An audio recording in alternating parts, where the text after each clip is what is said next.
Obviously, I believe in supernatural creation. I believe that God was the creator. The age of the earth, I don't think we can know. So I'm not committed to a young age, like a what you might term a creationist.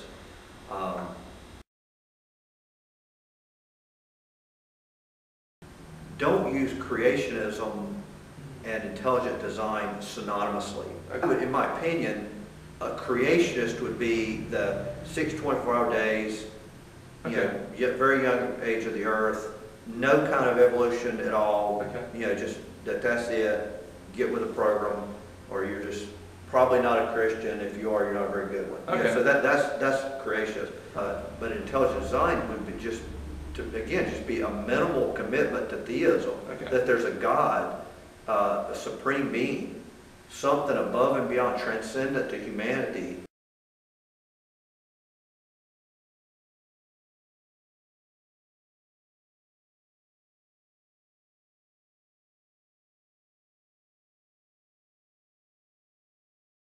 I definitely think intelligent design should be taught. And I wouldn't expect in public school it to be taught that, this is what you've got to believe, or you're going to get an F, or you're stupid, or you're like that. But we teach. I'm here at Christian school. I teach in AP European history. We learn about Marxism. We learn about Hegel and dialectical materialism, and so those things exist. Why would you not teach those? Obviously, there are things I would teach and say that this is wrong, and here's why it's wrong. But in a science class, I think definitely it should be presented alongside evolution as this is something that's believed. This is another theory.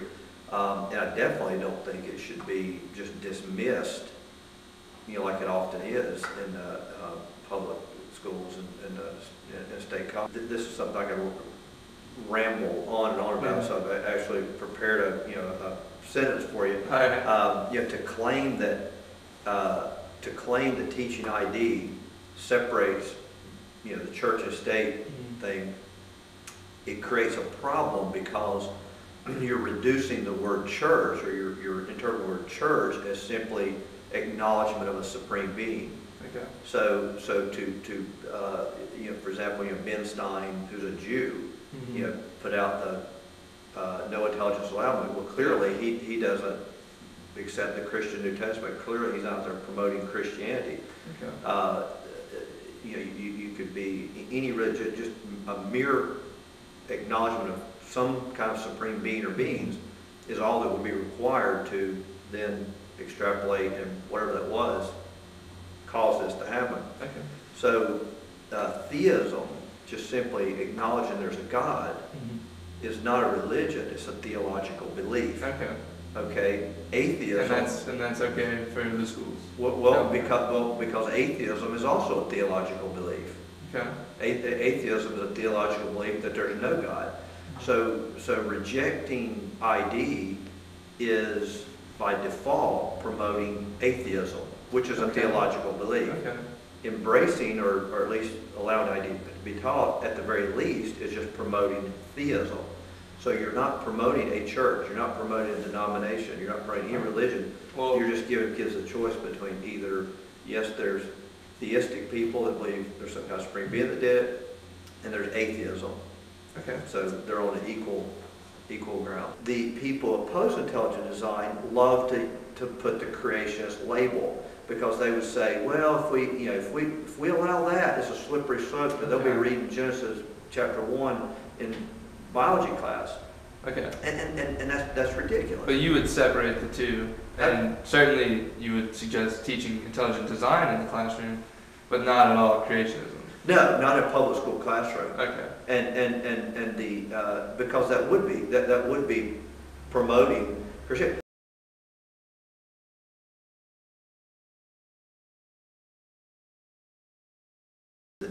dishonesty that in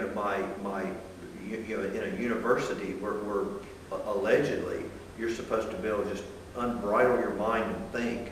And so as you would, a thinking person would be moving in that direction and just ask these questions. But then you get to the point, well, could there be something more than us? Could there be a supernatural? You can't ask. And you certainly can't answer. How is that consistent with the university? That I can't even go over there and think that, let alone suggest that that's a possibility.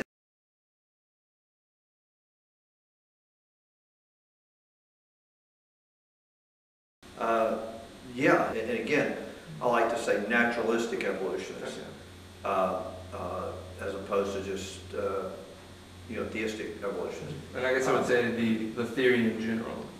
Well, I think it does, and particularly when it's completely divorced from ID. Because you could say you could take every single thing in the most secular biology book and just leave it like it is, and put an asterisk and say, the possibility exists that there is an infinitely powerful supreme being that caused us to happen. And I could live with that.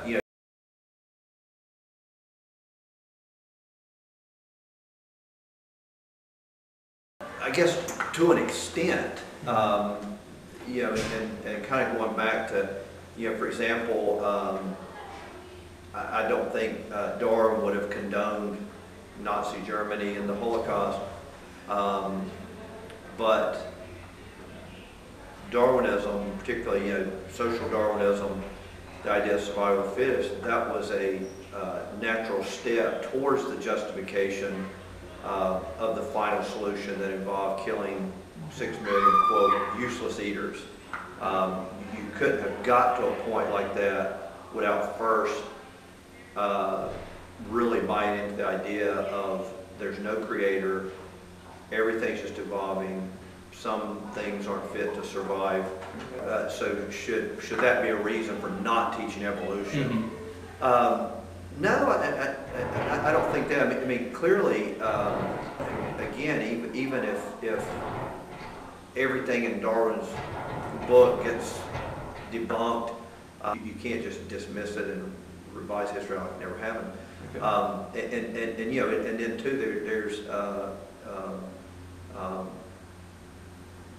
it's very plausible that God, through some kind of evolutionary means, brought about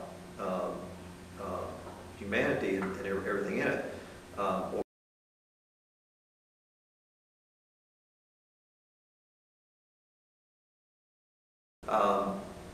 I don't know. I mean, that's a lot of people, and people believe a lot of things for a lot of reasons. But I would feel strongly that certainly, there's a lot of them. I've heard the things that they've said that you have a complete bias against intelligent design. My attitude, I try to have, most of the time, is if I'm wrong, I want to know. If I'm wrong, I want to know I'm wrong. And honestly, I don't see that with the naturalistic evolutionists. What I see is I don't want to know. Don't even say it. Don't even ask me to think about that.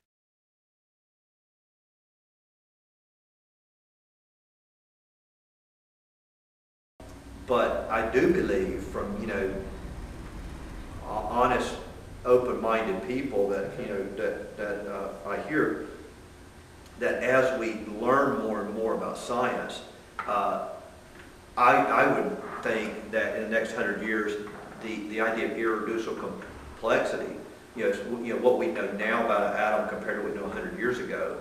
Okay. Well, if there's another 100 years of learning, to me, I think it would uncover such new learning about the complexity of life and humanity that it would push naturalistic evolution probably even further. And